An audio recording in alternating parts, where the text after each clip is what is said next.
Hey everyone! I wanted to give you a heads up about some of the episodes we're working on so you can submit your questions. We're doing a crossover episode with Forever 35, all about pursuing hobbies as an adult. So much to talk about. And speaking of hobbies, I need you all to binge the current season of Love is Blind and submit all your thoughts and questions because I'll be recording an episode with Audie Cornish at the end of the month after we've all seen it and digested it. This is going to be my first time watching it, so I'm coming out as a newbie, whereas Audie has been watching it for the entire run. It's going to be fantastic. And speaking of Love is Blind, we want all your questions about dating culture right now. How's it going? What's working? What's not working? What are the conversations that you're having about dating culture? What trends are you seeing? Any questions in that direction? So those are just 3 of the episodes that we've got in the works. For a full list of what's coming up, you can check the show notes for this episode. And as always, you can submit your questions for these episodes and for the Ask Ann Anything segment at tinyurl.com/culturestudypod. Okay, thanks. On to today's show.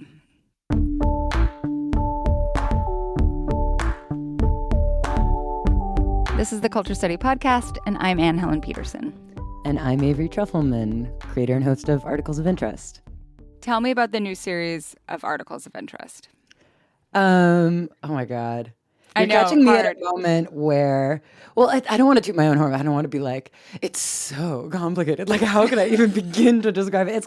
It almost feels like when you're trying to paint your own, when you're trying to draw your own face and you're like, I don't know, like my face. Like my eyebrows are so like at difficult. Some angles I look like this and some, I'm just so in it, you know, I'm like, how to begin to describe. And someone very easily outside could be like, yeah, it's about the military. You know, it's so... So that's so interesting because it's about the military, but to me also, in the way that it was pitched to us and when I tried to describe the episode to ask listeners for questions, I was like, well, it's about outdoor performance gear, but it's actually about the military, right? Yeah. Like that's kind of the through line. Yeah, exactly. It's about the intersection between the outdoor industry and the military and the way that they are inextricably bound in the United States in terms of the way they look, in terms of the way they perform, in the way they're made. They have so much in common, and they're impacting the way we all dress. We sort of all wear performance clothes. And when I say we, I mean soldiers and civilians.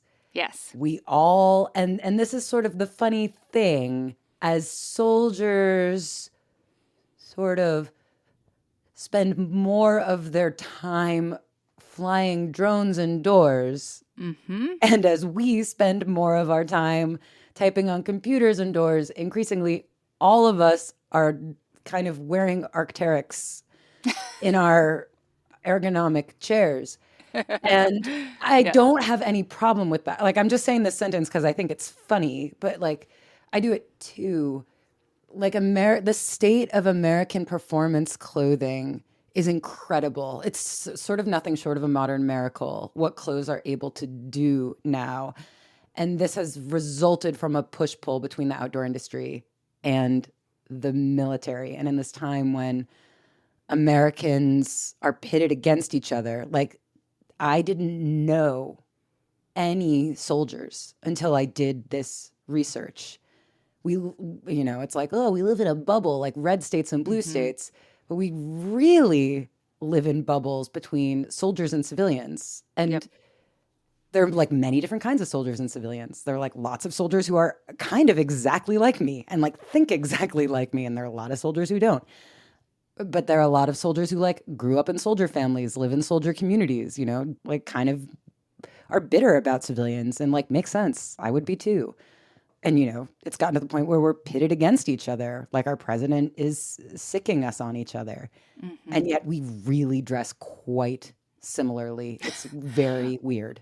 The series gets into this a lot, but it's all the way up and down when it comes to class. Like, so we're talking about a $400 Arc'teryx jacket, but we're also talking about the $40 puffer jacket that you get at Old Navy or even Yeah. cheaper, right? Yeah. Like some of these they're models of the same style that go up and down the price points and have different understandings of like what purpose they're serving. Like, is this just a warm coat or is this a warm coat that insulates you for like alpine climbing? And like the way that it hails consumers in different ways is really, really interesting.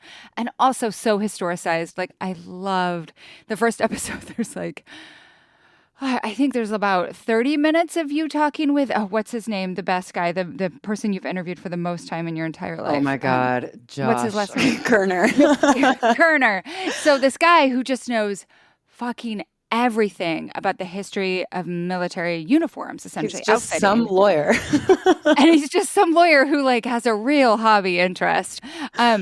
But that sort of history of like how the uniforms changed over time, there's just so much to get into, and we're going to do our best. But I think we should start with an episode that served as kind of a prequel to this series. It was about zippers. So, Yeah. okay, can you tell me, why is the zipper a good entry point into a series exploring the intersection of outdoor gear and the military? Well, it's interesting because these clothes, well, it's this idea of like performance fabric, right? These clothes are as technically important as anything else that a soldier has at their disposal. For example, in one of the weirder, I mean, I went to a lot of weird places for this reporting.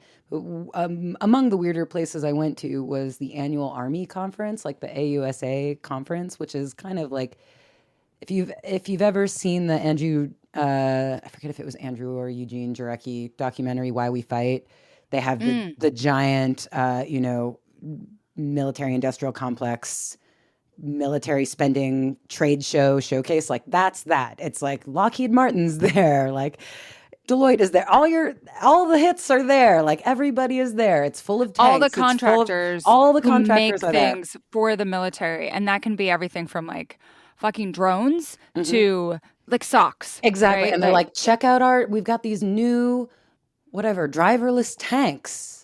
And then they'd be like, we've got this jacket. It's like as important as Yeah. anything else. Yeah. And that really does start with the idea of the zipper, because the zipper was the first time that technology was introduced into clothing.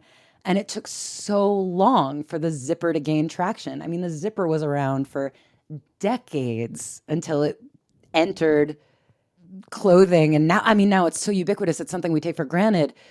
Because now we're like, I can't imagine life without it. Like, oh my God, buttoning all these buttons.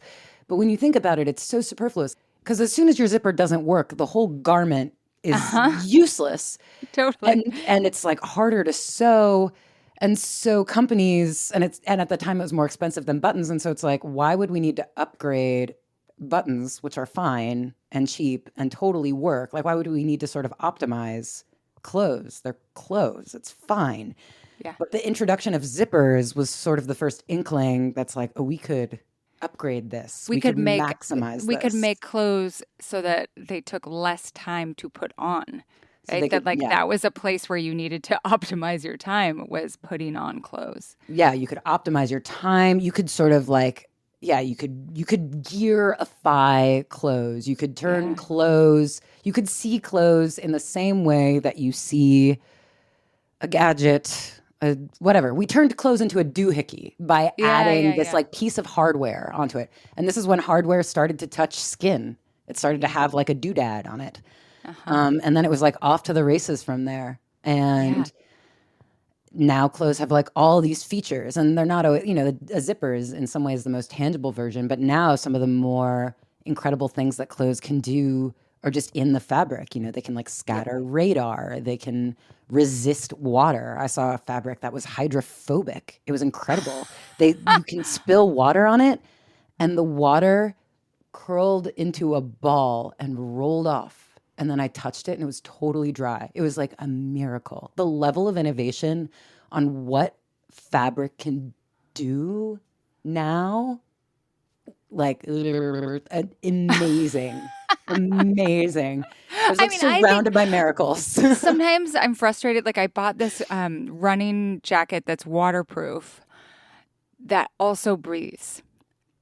And I had been looking for something like this for a really long time because where I live, it rains all the time. You need to wear a running jacket, but also almost all running jackets like do not breathe in any capacity.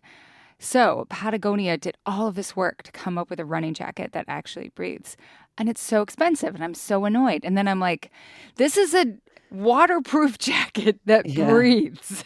Like this is a jacket I can wear to go running for my leisure time that repels water and also doesn't turn me into a greenhouse inside. Like, what in the world? Like, the marvels never cease. Of course, it costs $300. It's like incredible chemistry. You know what I mean? It's like, and for some reason, yeah. And it's because we're so used to paying so little for clothes Yeah. that we don't think of it as a technology, but it's completely a technology. No, and like I've really shifted my thinking, especially on gear like that, in terms of like how long do I want to have a TV? Like I want to have a piece of gear like that for just as long. Okay, Yeah. before we go further, we should also define a couple of terms that I think are going to Sure. come up a little bit. But Yes. so, what is Gorpcore? Gorpcore. What is Gorp? What is Gorp? Gorp stands for good old raisins and peanuts, and it's like a hiking term. You know, it's like what you eat on the trail. And then Yeah. Gorpcore is a term that was defined in 2017 by a former New York Magazine writer named Jason Chen. And it was kind of a joke, you know, it was like a cheeky New York Magazine thing. And it referred to this idea that people will wear outdoorsy stuff for fashion more Yeah. than function. They'll Yeah. wear their. It's so funny because now I'm so used to saying they'll wear their gorpy looking jacket, but you can't define the thing with the thing. They'll wear their outdoorsy looking, technical looking thing for the style of it. So to me, there's two pieces of clothing that stick out in Gorpcore. One is Tevas, and like wearing Tevas not to be on the river. Yeah. And the second is a real like Patagonia style dad fleece that looks like the ones that Patagonia would make or that REI, whatever fleece company would make in the late 80s, early 90s that is worn for fashion. I mean, I will say I do think it's like a clever little coinage and it's like a Yes. cheeky little thing. But, you know, as you heard in the first episode, it is so nothing new. It's as like American as apple pie. Yeah. Like white Americans have been doing this since the founding. They've been shopping, they've been dressing more rugged than they were. I think it's useful to have a word for it. And the definition of what it is, what garments represent it, definitely like shifts and changes over time. But the ethos of it is like, that's who we are. That's what we do. We dress up to look like little mountain men because we think it's cool.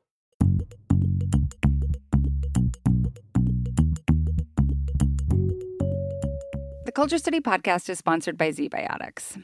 There is a game-changing product that you can use before a night out with drinks. It's called ZBiotics Pre-Alcohol. At this point in my life, I no longer bounce back the next day like I used to, like I never did, but like a 20-year-old, let's say. So I can either have a great night or a great next day. That is until I found pre-alcohol. So it's a surefire way to wake up feeling a lot more fresh after drinks. ZBiotics Pre-Alcohol Probiotic Drink is the world's first genetically engineered probiotic. It was invented by PhD scientists to tackle rough mornings after drinking. When you drink, alcohol gets converted into a toxic byproduct in the gut, and it's a buildup of this byproduct, not dehydration, that's to blame for rough days after drinking. Pre-alcohol produces an enzyme to break this byproduct down. So just remember to make pre-alcohol your first drink of the night, then drink responsibly, and you'll feel your best the next day. This time of year, every single weekend is dedicated to taking care of the dahlias. Like we have to cut them down, then we have to haul all of the waste, then we have to dig them all, then we have to divide them all. It's not an activity that you want to do while not feeling excellent. So this past weekend, when I was hanging out with my friends, it was two of their birthdays. We had a little get together. We made banana cream pie, first time, actually very good. I had some pre-alcohol before I had my glasses of wine. It felt great, and I was able to do all the dahlia stuff the next day. So go to zbiotics.com/culture study to learn more and get 15% off your first order when you use culture study at checkout. ZBiotics is backed with a 100% money back guarantee, so if you're unsatisfied for any reason, they'll refund your money, no questions asked. Remember to head to zbiotics.com/culture study and use the code culture study at checkout for 15% off. Today's episode is brought to you by HelloFresh. Fall is here, and that means it is soup season. We're talking like roast vegetables. This is where HelloFresh comes in. They bring you comforting chef-designed recipes and fresh seasonal ingredients right to your door. This fall, they've taken things to the next level with their biggest menu refresh yet. Say hello to a whole new way to do dinner. HelloFresh has doubled its menu. Now you can choose from 100 options each week, including new seasonal dishes and recipes from around the world. You can get steak and seafood recipes delivered every week for no extra cost. And there's 3 times more seafood on the menu now. Again, no extra cost. Melody, we're getting our new HelloFresh kits soon, but what was one that you really loved from this last round? We got this really great shrimp stir fry situation with all kinds of vegetables and a really yummy sauce, and it had everything we needed, and then there was no extra produce rotting in the fridge after we used what we needed. Always because we bonus. just used it all. Always yeah. bonus. And you say we. Did you cook it with Bobby? Well, Bobby cooked it. But this is the thing, is that it actually is a really great way for people to cook together. Like, all the ingredients are right there. It's a great way to cook with kids. Like, if you want to get them involved, it's super straightforward. And there's never that moment when you're like, oh my God, I forgot to get the one crucial ingredient. It's right there. Let me pause everything and go to the grocery store. Otherwise, this is all a waste. Like, all you the never spices, deal with that. the garnishes. Mm-hmm. You never get that situation where you're like, oh, well, who needs a garnish? Like, which was most of my life. Garnishes make menus better. And Agreed. They give you the garnish. The best way to cook just got better. Go to hellofresh.com/culturestudy10fm now to get 10 free meals plus a free item for life. That's 1 per box with active subscription. Free meals applied as a discount on first box, new subscribers only, and varies by plan. That's hellofresh.com/culturestudy10fm to get 10 free meals and a free item for life.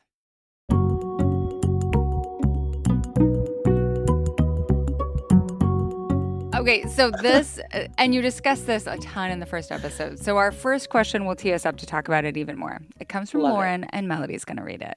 I'm curious about the intersection between outdoor performance gear and fashion. Why do certain brands or items that are meant to be predominantly functional become fashion status items for people who are most definitely not wearing them for their intended function? I'm thinking of the current trendiness of Salomon hiking shoes among NYC young adults, or Carhartt becoming a popular brand among the same group as examples. And why does it annoy me so much to see this? I'm generally supportive of people wearing whatever they want, but I feel like I can't help but roll my eyes at people wearing Carhartt barn pants out to a bar in Bushwick, or really anywhere that isn't a farm or a construction site. Okay, so the first thing I want to say is that part of why I think people wear them, or like maybe an excuse for why people wear them, or maybe a justification, is that they're good fucking pants. Yeah. Do you know what I mean? Like, absolutely. Or like a Carhartt hat is a really good hat, and it lasts for much longer than most other items. Absolutely. And that's part of it.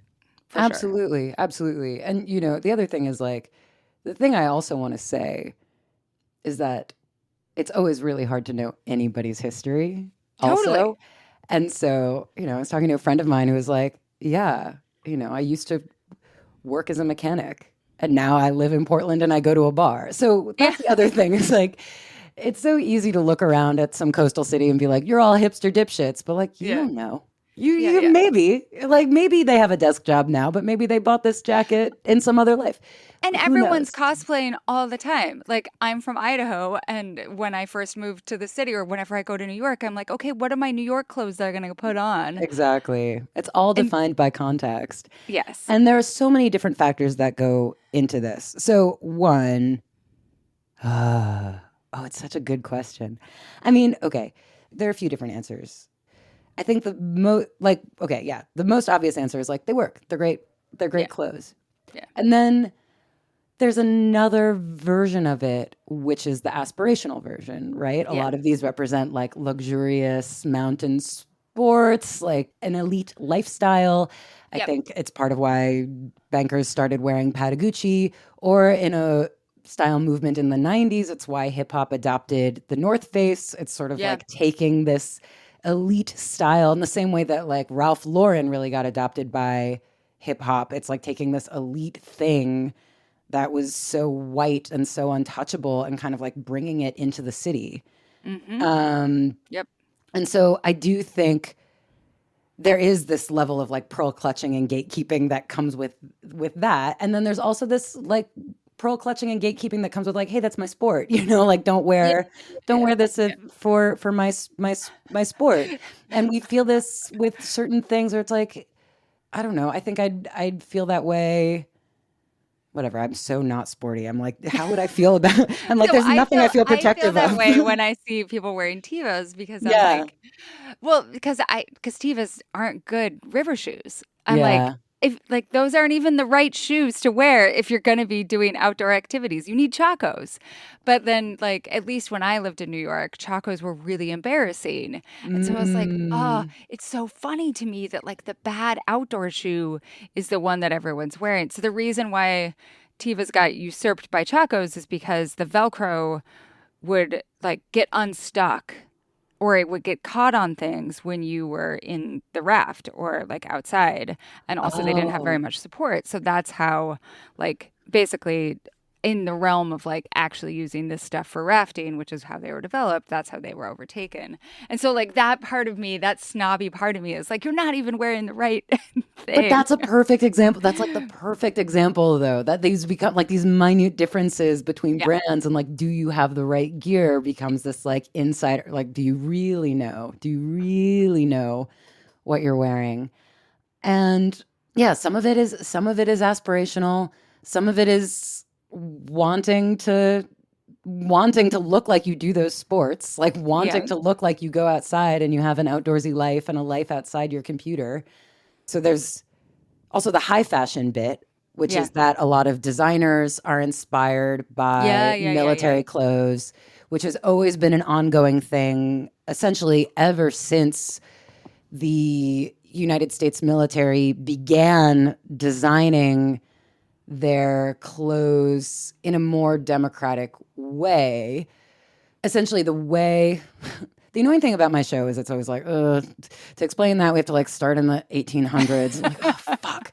But I'm trying to think about how I can explain this quickly. Okay, so if you look at like very early military uniforms, the United States kind of starts out looking like everybody else, Yep. which is to say, by everybody else, I mean Europe, because That's what who did had we know? standing armies at that time that they were in contact with. Yes. Yeah, Yeah. we were basically still white people were basically still Europeans. They copied Europe, and so they had these like regimental looking costumes, and then they'd occasionally go on a trip to some other European country and say, "Oh, what about that? We should copy that."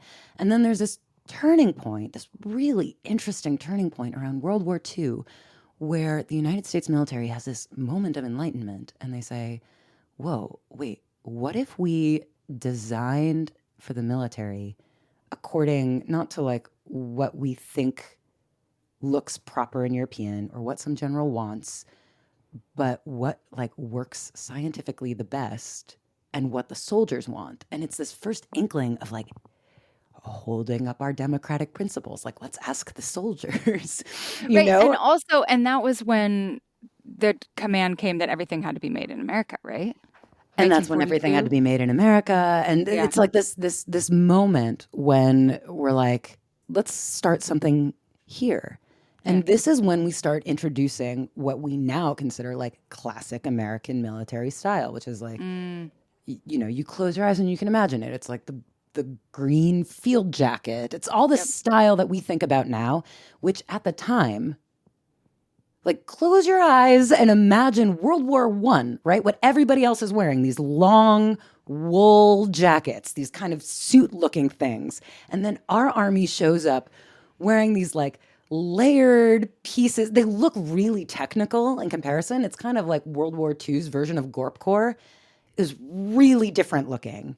And the rest of the world is kind of like, what are you doing? We went on a real fashion limb in the name of democracy. We were like, we think this looks best for our soldier, and we really tested it out. It's kind of this amazing moment. And it was this little moment of patriotism. I was like, that's so cool. It's kind of like the sartorial embodiment of our principles. It's like we really looked at what the soldiers want, as much as I could be like, Also, hooray, one of soldiers. like but- only a very small handful of wars that like I think actually inspires any sort of patriotism, right? Like Exactly. Yeah. But it was this moment where we were like really designing from first principles. And this is the moment where we recruit a lot of outdoorsmen and a lot of designers from like Brooks Brothers and the clothing industry. And a lot of those designers look at these really novel jackets and they're like, that's a cool idea. And they immediately are like, we made versions of these because this is really cool. And it like spread from that moment on. As soon as they were in the military, they were in the civilian world. Like versions of those clothes have always had their little like parallels. And there's always been this sort of mutual admiration between the civilian world and the military world because designers from the civilian world in part helped create that. Like the military kind of looked to the civilian world for design principles. And they also look to the outdoor industry for that. So this is the other thing. It's sort of like historically enmeshed that we've always been like, that's cool. And so what I'm getting to here is that now in the modern era, and this is the weird thing, we have elite soldiers, like very elite special operators, like Delta Force and SEAL Team 6, and these very fancy special operators who are kind of becoming influencers in this way that they historically were not allowed to. Special forces used to be like a secret. Yep. And they have taken the roots of this sort of love affair between the American public and the military and their mutual style admiration to its like logical apex, where these guys who really have they have very little regulation on what they wear. They're like allowed to have beards. They're allowed to have tattoos. They're like these badass guys, whatever, kicking ass.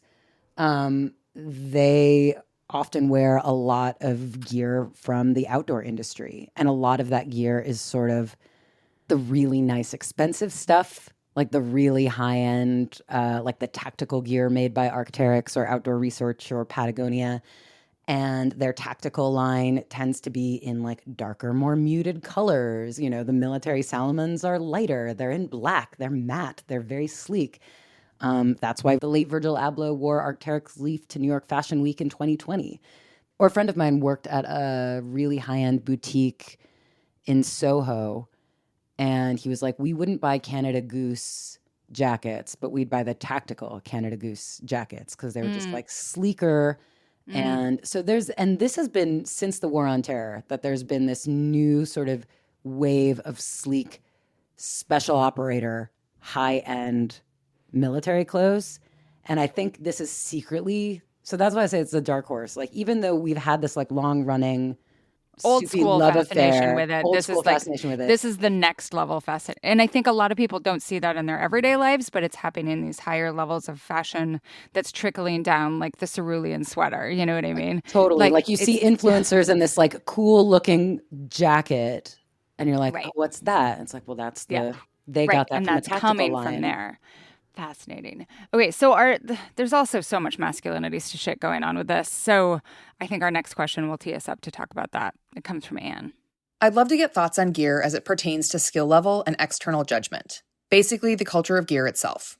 For example, if your stuff is too nice and new and your skill level isn't on par with your gear, you're a poser. If all of your stuff is too new, you're trying too hard. If all of your stuff is too old, you're a schlub, etc.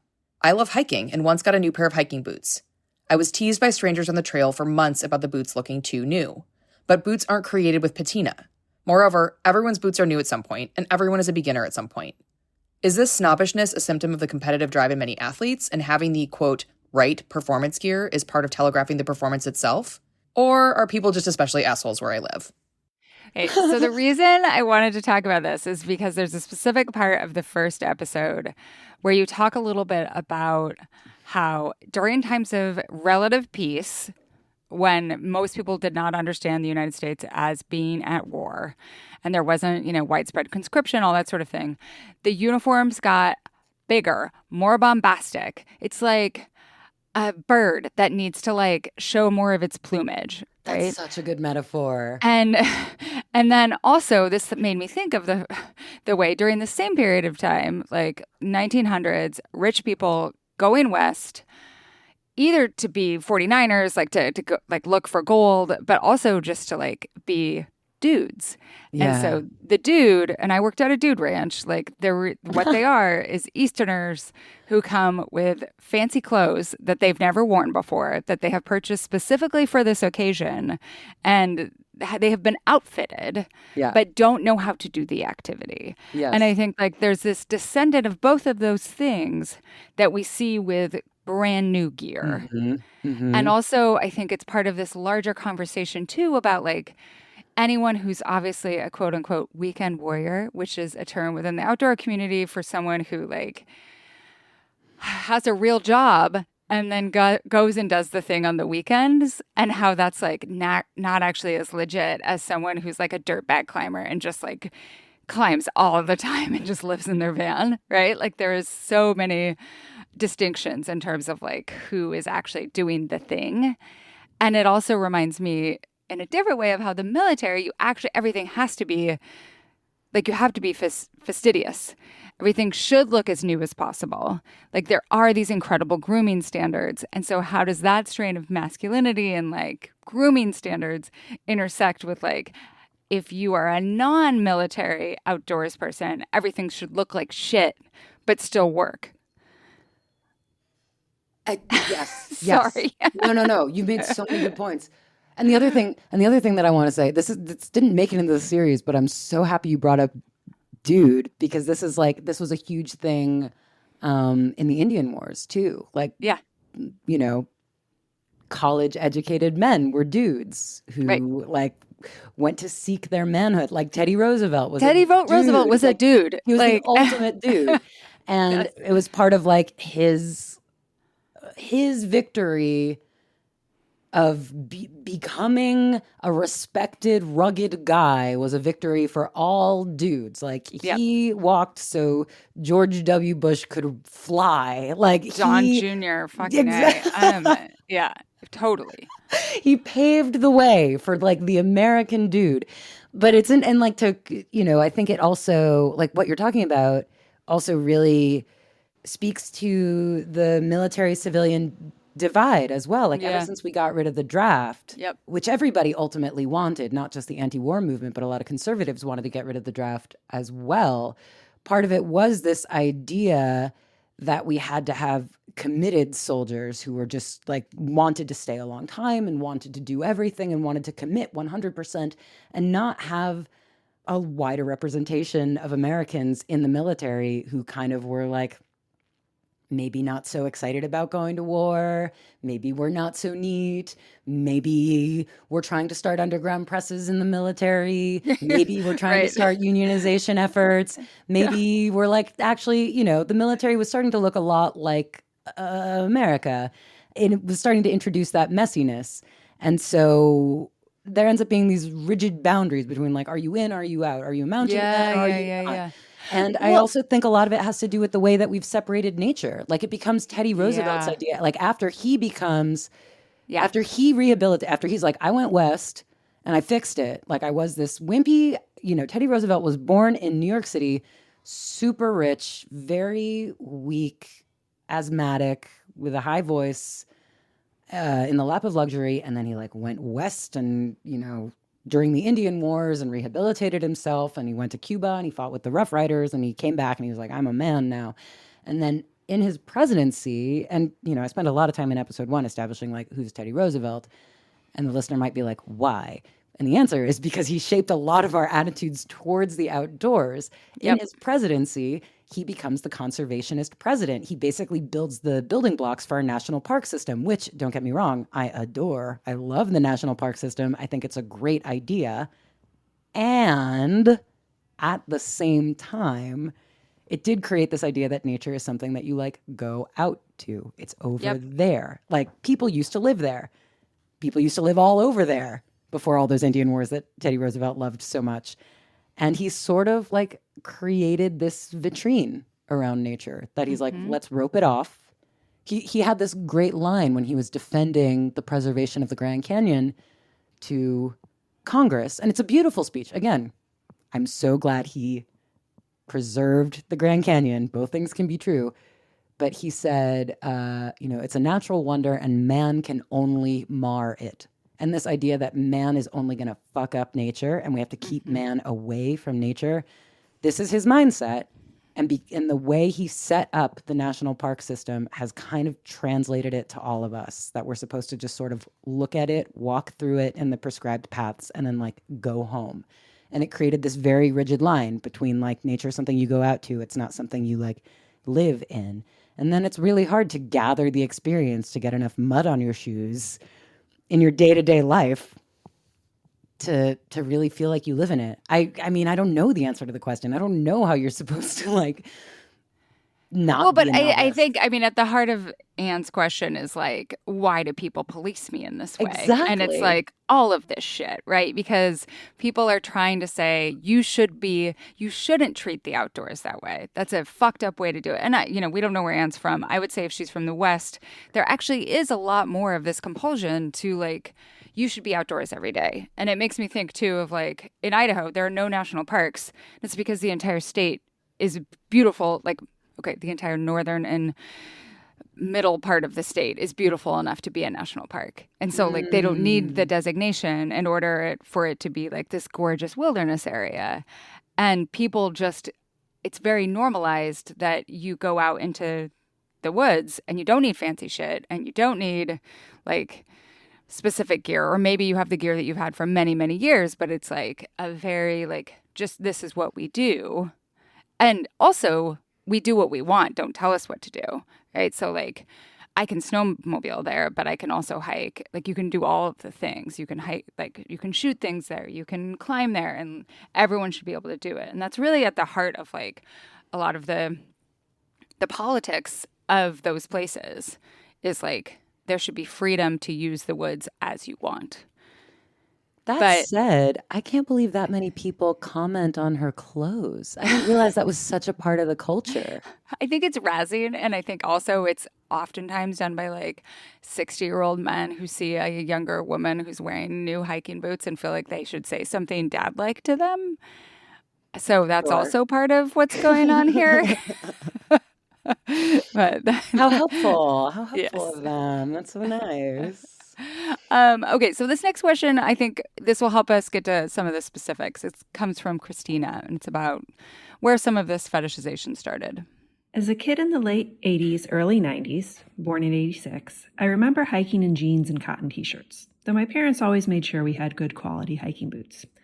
When did this change to the split we see today between performance wear and aesthetic/fashion wear such as Hiker Kind and Solomon being cool? Yeah, so where do you see like the performance fabricization of it all happening? Yeah, I actually talked to a designer who was working at a lot of major performance brands. She was working at like Columbia and Nike, and she was a head designer. She was very high up, and she was like, oh, this was a very active thing we made in the 90s, to move people away from cotton into polyester and into aesthetics and rebrand them as performance fabrics. And because it's cheaper? Well, there is one way to look at it that's a little like mwahaha, like devious. But there's actually a more charitable answer that's kind of cool. It's because clothes are being made for women's bodies kind of for the first time. When you think about it, the sports bra was only invented in the 70s. It was still being prototyped in the late 80s. That's insane. When I studied abroad in France in 2002, there were like no women had sports bras. Like that's how it's new so it felt. Right? Recent. It is so recent. Like I was talking to the woman who designed the sports bra. She's around. She's not that old actually. Dr. Legine Lawson.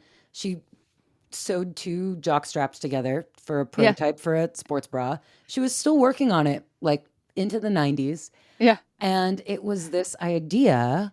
And again, this is like kind of before everyone was like, oh no, synthetics. But everyone was really excited about the idea that, oh my God, now we can sort of make clothes for women now. And so it was this idea of contouring that was very exciting. And so clothes were form fitting. And this was the precursor to shapewear, and it was kind of the early origins of athleisure. So it really started in the outdoor industry and the athletic industry and then bled out into fashion. I mean, this Because is we're where talking about like leggings, right? Like, and stuff that was more leggings. form-fitting, less like the camp shirt technical fabric thing that like, Yeah, like stretchy, tight stuff. And this was well, kind of and the it, first time it was happening. because shapewear, I always think of the antecedent to shapewear as the girdle. Oh, not necessarily like not shapewear per se, not Yeah. like things you'd wear under like a fancy Yeah, dress. But I'm saying like a sports bra and leggings. Like this is the first time you start seeing like, instead of wearing your big cotton shirt, you're wearing like, oh, we can like make it tight now. We can make like a contoured workout shirt, Yeah. you know? Yeah, And yeah, so yeah. this paves the way for the athleisure boom that's going to happen Yeah. in the 2000s. I mean, I'm even thinking about, what like was made famous as like aerobics wear, like Jane Fonda style aerobics wear from the 80s. If you didn't wear any of those clothes or haven't like touched them or have like in your mom's closet or something like that, they are not the same as our spandex clothes. Like basically they were wearing swimsuits over cotton leggings that would sag after one wear. Yes. Yes. Yes. Very different. Very, very, very, very, very, very different. Like there's a reason they had stirrups on the bottom.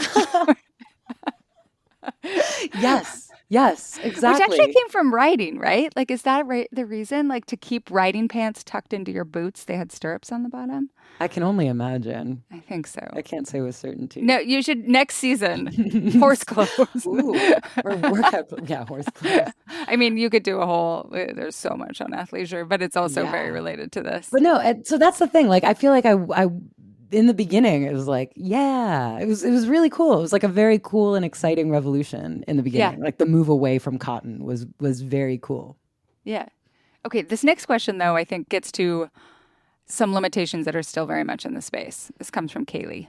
Why is it so difficult to find plus-sized outdoor gear, specifically hiking pants? It's gotten better in recent years, but the choices are still so limited in comparison to straight sizes, especially when the average American woman is roughly a size 16 or 18. So I thought of this when you were talking in the first episode about how the military was really responsible for the first like sizing of small, medium, large. So I wonder if that is a good starting point for this. Yeah, well, so yeah, the military is kind of one of the first places where we saw mass manufacturing for the first time, because it was the first time we had to like clothe a bunch of people really quickly. Yeah, And the way sizing works in general, not just in the military, but the way companies will do sizing is they will choose what they think is a medium. They will fit that medium on a real person. And the medium's usually like a size 8. And they will fit that size 8 on a real person. And then they will use modeling and math to imagine basically what the sizes smaller and larger will be. But the thing is, bodies don't work that way. Bodies don't work that way because you don't just get bigger. Like you don't just grow. And you don't just go smaller either. And like you don't just go it goes smaller. both ways. Well, it does work to a point. It actually works quite well to a point. But after like a size 14, then it's like you need another model. Yeah, You need another model. You have to like just do it again, basically. It's actually not that hard. You just have to like add another model and do the system again. Yeah. That's basically what it takes. Because the way we grow is distributed unequally as bodies get bigger. But a lot of companies don't want to add the second model, and they don't want to basically do the math. And the interesting thing, I mean, the sad thing really is that a lot of pattern makers can't do the math. Like a lot of in fashion school, plus size fashion is not something that is taught, and it's not something that is cared about because it's a self-perpetuating cycle where people who wear plus sizes have horrible experiences with fashion, so they don't love fashion, so they don't go to fashion school. Yeah. And fashion is for thin people, so thin people go to fashion school and they only care about thin people. It's like this echo chamber where it's very hard to get thin designers to consider like, oh, we should add another designer. So the interesting thing about this is when the outdoor industry is really aware of this and they're taking actually an entirely different model. I went to REI's headquarters in Seattle, and they had a room full of entirely different shaped mannequins, like wildly different heights, different hips, different waists. I mean, many, many, many different bodies, maybe like 40. And so they're working on a model that they're calling inclusive sizing, where it's just kind of like we're doing a bunch of different fits on a bunch of different people. They have gender neutral sizing, which they just call adult. They have like men's, women's, and adult. Yeah. They recently, last year, relaunched their sleeping bags. Their sleeping bags used to be in 4 sizes. Now they're in 9. So they're very aware of it. But again, this was only last year. Like it's very, very, very recent. So the long story short is like it's math and it's time. It's not difficult, but like they do have to make the effort. And so some companies want to and some don't. Yeah, yeah. And that's for their REI brand, which like is priced at a level that I think is so much more accessible to like most people and is also really high quality stuff for what it's worth. Totally. The Culture Study podcast is sponsored by Honeylove. Melody, what are you wearing right now? I'm wearing my Honeylove bra because I finally washed it. And I was so excited to see it in the clean laundry. And you didn't even know that we were going to be reading this ad today. You just were wearing it because you wear it. No. Yeah, because it's super comfortable. So this is an authentic recommendation. I am very wary of any bra that doesn't have underwire that isn't like a like sports bra that's like, but I actually really love the Honeylove bras. I discovered one of the things that I love about it when I was not wearing it. I went on a trip recently and I didn't pack it because I was trying to pack light. So I only packed one bra that had underwire. And when I got sweaty, it just rubbed my underboob like completely raw. And that does not happen with my Honeylove bra. The other day, so smooth. I had something happen that hasn't happened to me since I was like in my 20s, which is that the underwire actually poked out of the bra. Oh, yeah. You know? And I was like, this wouldn't have happened if I was wearing my Honeylove bra.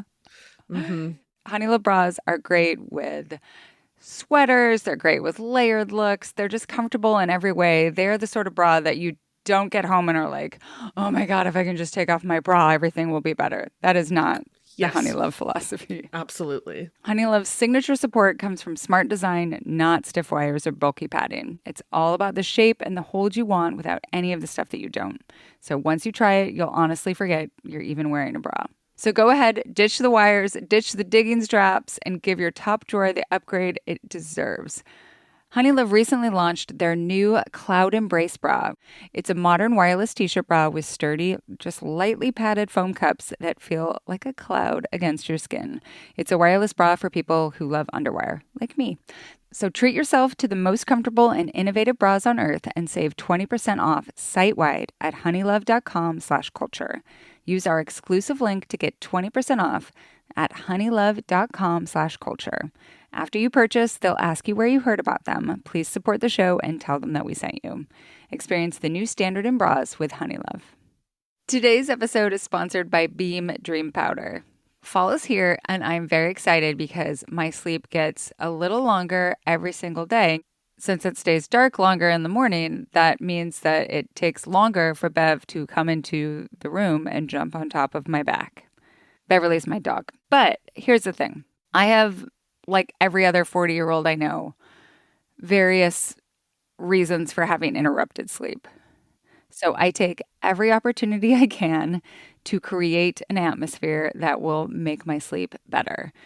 And in addition to embracing the dark because it allows me to not have Bev wake me up early, right now I also love to just make myself a little cup of Beam and drink it before going to bed. Dream is an all-natural nighttime blend made with a bunch of ingredients, including melatonin, that are designed to help you fall asleep, stay asleep, and wake up refreshed. It's no drowsiness. It's not like taking stuff that makes you feel like you're still sleepwalking the next morning. All you need to do is mix the dream powder with some hot water, and you have the best cup of sleepy hot cocoa you'll ever try. My favorite flavor right now is the cinnamon cocoa. Unlike other sleep aids, again, there's no next day grogginess, just real deep sleep that helps you feel good in the morning. For a limited time, Beam is giving my listeners their best offer yet, up to 40% off.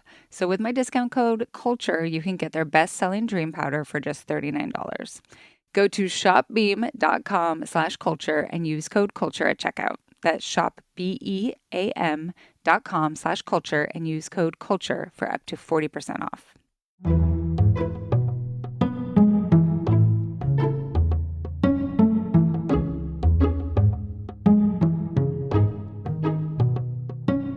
Okay, this next one is about one of my favorite things. I like when we look back on 1998 to 2028, I feel like this is going to be an artifact that we return to again and again. Let's hear this question from Moira. What's the deal with the Tech Bro vest? At my East Coast tech job, I once wore a Patagonia vest and got jokingly labeled a sellout. How did this piece of legitimate outdoor gear become such loaded Silicon Valley symbolism? And is there a way for those of us who like vests for non-performative reasons to wear them without irony? Or should I just accept that I'm cosplaying as a VC? Okay. So the first thing that I think of is the fact that there have been all of these different points in history where people have anxiety about the demasculization of the workforce in some way. And now it's about coders and there's a reason why Mark Zuckerberg is getting jacked and wearing, military gear that. He looks like he could be special ops now and so into MMA, right? So maybe we can use that to think about what's going on with the Tech Bro vest. Oh, yeah. Oh my God. I mean, I have a lot of guesses. I can't say for sure. And I feel like with half the time with these trends, it's part psychology and usually something happened, usually it's there was a retreat one time at Twitter and they all got free Patagonia sweater, usually something happened. So I don't know what was the thing that happened. Maybe I should look into that. But no, that would be really interesting because I do think you're right that there's probably a watershed moment and it was something way cooler than Twitter, way more exclusive. But I do think we have to think about the fact that it's the tech industry is centered primarily in the West Coast where your version of dressing up is oftentimes wearing your nice fleece. So what does that look like if you're not doing and that trickled to East Coast finance stuff, but it started with the VCs and with tech bros. Also just that they worked, a lot of them do stuff in the office and then they do weekend warrior a little bit. Yeah, it certainly has to do with a lot of the San Francisco ethos, but I think it also largely plays into this broader trend of call it quiet luxury, stealth wealth, whatever you want to call it. And I just finished my friend's amazing book, which, Anne, I think you and your readers would adore. It's coming out soon. It's called The Second Estate by Ray Madoff. It's so great. It's about the tax code. And it's about how the tax code the estate tax has changed over time and how the way we perceive wealth is completely based around it.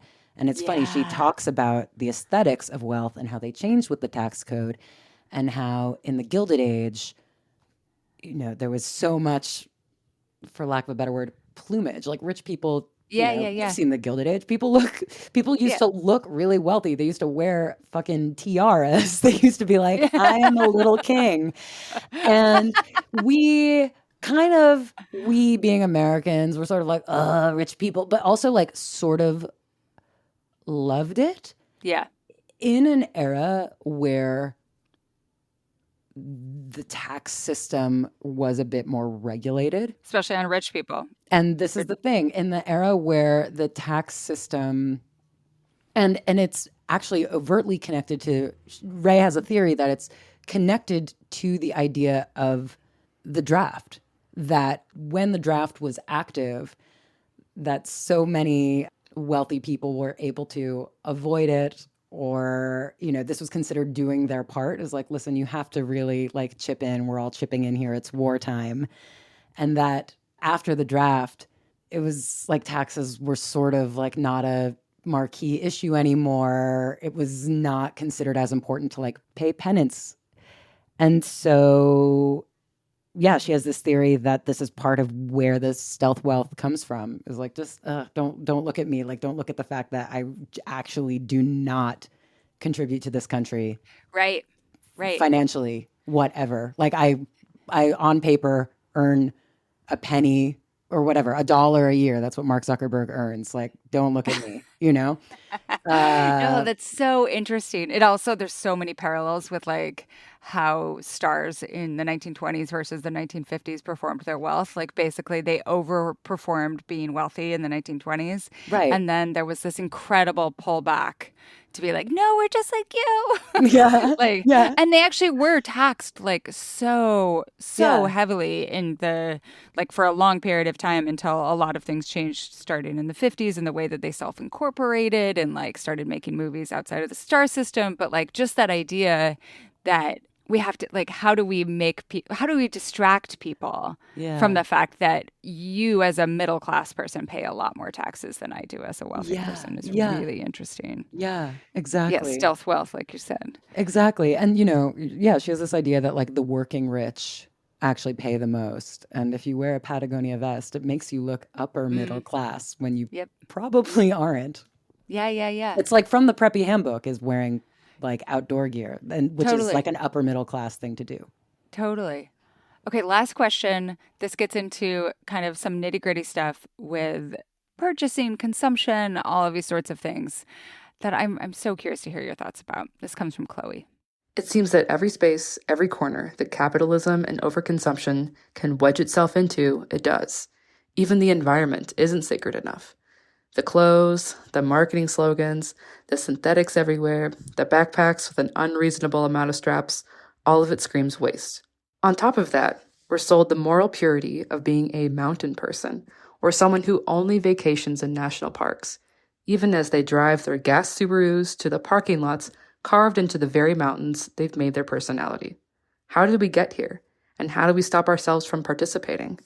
How do I stop buying extreme gear I don't need? So I'm going to start by talking about my truck, which I bought as the last gas car that I will ever buy in my life. Like very purposely bought a Toyota Tacoma because That's so cool. You know, it'll That's drive a cool into like, car. it's a really cool car, and I'm going to drive it for like 400,000 miles. Like I'm going to own it forever. But when we bought it, 2022, there were not, you know, this is still during like post-pandemic car shortages. All they had available was the truck that also has a setting that you can turn on to go over boulder fields. I love it. So I am so out trucked. Like I wanted a 4-wheel drive truck with a bed, but I didn't need it to go over boulder fields. That's And so cool. I think a lot of people find themselves in situations where they're like, oh, I need a hiking backpack. And they're like, I have a hiking backpack that also has a strap for an ice axe, you know? And I have used the ice axe strap, brag, but like, Awesome. it's a very like, you know, it's like everything is over equipped. How are you thinking about this in terms of like the military crossover, like how stuff is made to appeal to like an idealized version of our outdoor selves almost? Well, again, it is this idea that like nothing is new. You know, the outdoor industry was arguably invented by guidebook authors in the 1860s. And they So also preach this interesting. idea that like don't buy anything, like go outdoors and use woodcraft. And they were completely hypocritical. They totally bought stuff because again, white Americans did not know how to make things. They did not know how to live here. They bought stuff. Yeah. Americans have always bought stuff. And I say this to say, not to shame anyone, it's just the way it's, well, maybe the early colonizers, maybe to shame them, but not not anyone who has had no choice. It's been this way. It's just Who been this hasn't way. like woven their own like outdoor It's very performance hard vest. to do. It's extremely hard to do. It is. It is. So yeah, the interesting thing about it and the idea of the outdoor industry, which first of all is massive, it just exceeded $1 trillion. Yeah. It's a $1.2 trillion industry. And the fascinating thing about capitalism is this means, it's so fucked up, but it's fascinating that it now means that like this gives the earth like a stake. You know what I mean? It's like worth something now. In this way that it hasn't been in other places. Like I talked to representatives of the Michigan outdoor industry, which is this new branch of their it's like a new lobbying firm that they're like, we are campaigning for environmental preservation, basically on behalf of this. It's like a business interest now that's invested in. Basically, if we don't have the outdoors, then we lose this industry. Yeah. So that's the thing. It's like full circle, sort of fucked up, but like kind of okay, great. It's very weird. But it's also at cross purposes if they're continually buying new items that create more waste, which like, and I see these campaigns from Patagonia, I think it's the one that most people are familiar with, about basically like wear your thing into the ground. Yeah. Like we want to make something not only that lasts, but also when it starts to break down, we want to help you repair it, which seems antithetical to capitalism. And I know that it's part of Patagonia's brand image and like that there are benefits to believing this, but it also like it is different than I think a lot of different places. Well, it is. And then, the other tricky thing is Patagonia is a military contractor and they are one of the companies that really tries to hide it. They're like, no, we don't do that anymore. And I went to this costume shed in LA that supplies a lot of costumes for war movies and police procedurals because it seemed like the closest I could come to like seeing a bunch of this stuff. And I was like, do you have any Patagonia stuff? And they're like, oh yeah, tons of it. And it just says Patagonia on the inside. Like, it's Patagonia. And at the end of the day, I mean, the military is the largest single institutional polluter in the world. It pollutes more than the entire nations of Denmark and Portugal. Wow. So while I do laud these efforts, it's like, I don't know. These things are so complicated. And then the other thing is, while I do love that they're offering to do repairs, I don't think owning things for a long time is the answer. I think the other answer is like, we should be making things out of like mushrooms and spider silk and things that break down. And on the other hand, the outdoor industry is, without a doubt, 10 times more active about their carbon footprint than the fashion industry. 100%. Like I went to this trade show about performance fabrics and everyone was just like obsessed with sustainability in this really serious way. So that's the other thing. Like as clothing goes, the outdoor industry is just like laser focused on it in this amazing way. But their connection to the military is complicated. And the military doesn't really care about the environmental impact because they're like, we don't want clothes to break down because people's lives depend on us. Right. And that's the other thing. Once I meet these soldiers, these like incredible people who jump from planes and speak 5 languages, I'm like, yeah, I don't want them to get killed either. So it's really like, I don't know. I just walked away from this series being like, I don't know, man. I really don't know. I feel so weird. Right. And like the reason why we glossed over this point earlier, but like the reason why so many of these outdoor companies are still American companies producing things in America is because of these contracts with the military, because the military has to contract to American companies. Exactly. And then like, so, the Hiker Kind was mentioned earlier. I talked to them and they were like, they started their business in the pandemic. They were like, we only were able, there were so many supply chain issues in the pandemic. They were like, we were only able to start because of domestic factories. Why are there domestic factories? The military. They don't even contract for the military, but they wouldn't be around without the military. Right. Like, it's inextricable. It's crazy. But it also, I think, points to larger points that are made from so many different disciplines about how central the military-industrial complex really is to so many corners of American life, but also how that is oftentimes elided. And sometimes I'm like, why are we doing this? Like, why is Patagonia trying to hide this? Yeah. And I think part of it is shame about the larger American imperial project, or complicated feelings about it. And especially since like our current source of soldiers is oftentimes people who are desperate for an education or for citizenship or for some sort of stability because of how precarious we've made American life. Like it is just all of it is so complicated. 100%. And that's the other thing is like, I actually don't think it needs to be complicated. I don't think it's anything Patagonia should be ashamed of. And the thing I like the most about clothes is that it's so close to the body.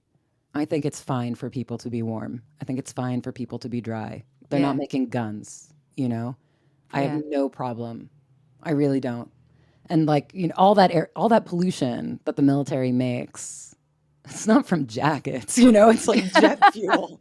It's horrible. Totally. Like I have way bigger problems with the system, like it's not than the clothes. And that's the thing. I think it's so easy to focus on, especially because it's something within our control. People are like, should I stop buying at these companies? I'm like, no. I think Like, no, that's the thing. That's the thing is it feels not. like it's an actionable thing because it is something that we are personally consuming. Exactly. But that's not the root cause. Exactly. And if nothing else, I'm like, no, I think it's cool. My whole point is I think we're a lot more in common than we think. A lot of soldiers think exactly like you and me. They would jump in on this conversation and be like, it is fucked up, man. Like we're really not that different, or some of us are. Again, the military and civilians, we come in all different forms. I don't think it's wrong for us all to have good jackets. I think that's fine. It's a good place for us to end. If people want to hear more from you, where can they find you and the show on the internet? You can find Articles of Interest wherever you get your podcasts. And of course, I have a Substack. It's articlesofinterest.substack.com. Thank you so much. Thanks to your listeners for their amazing questions. Those were so thought-provoking. I was like, I should incorporate some of those into the series.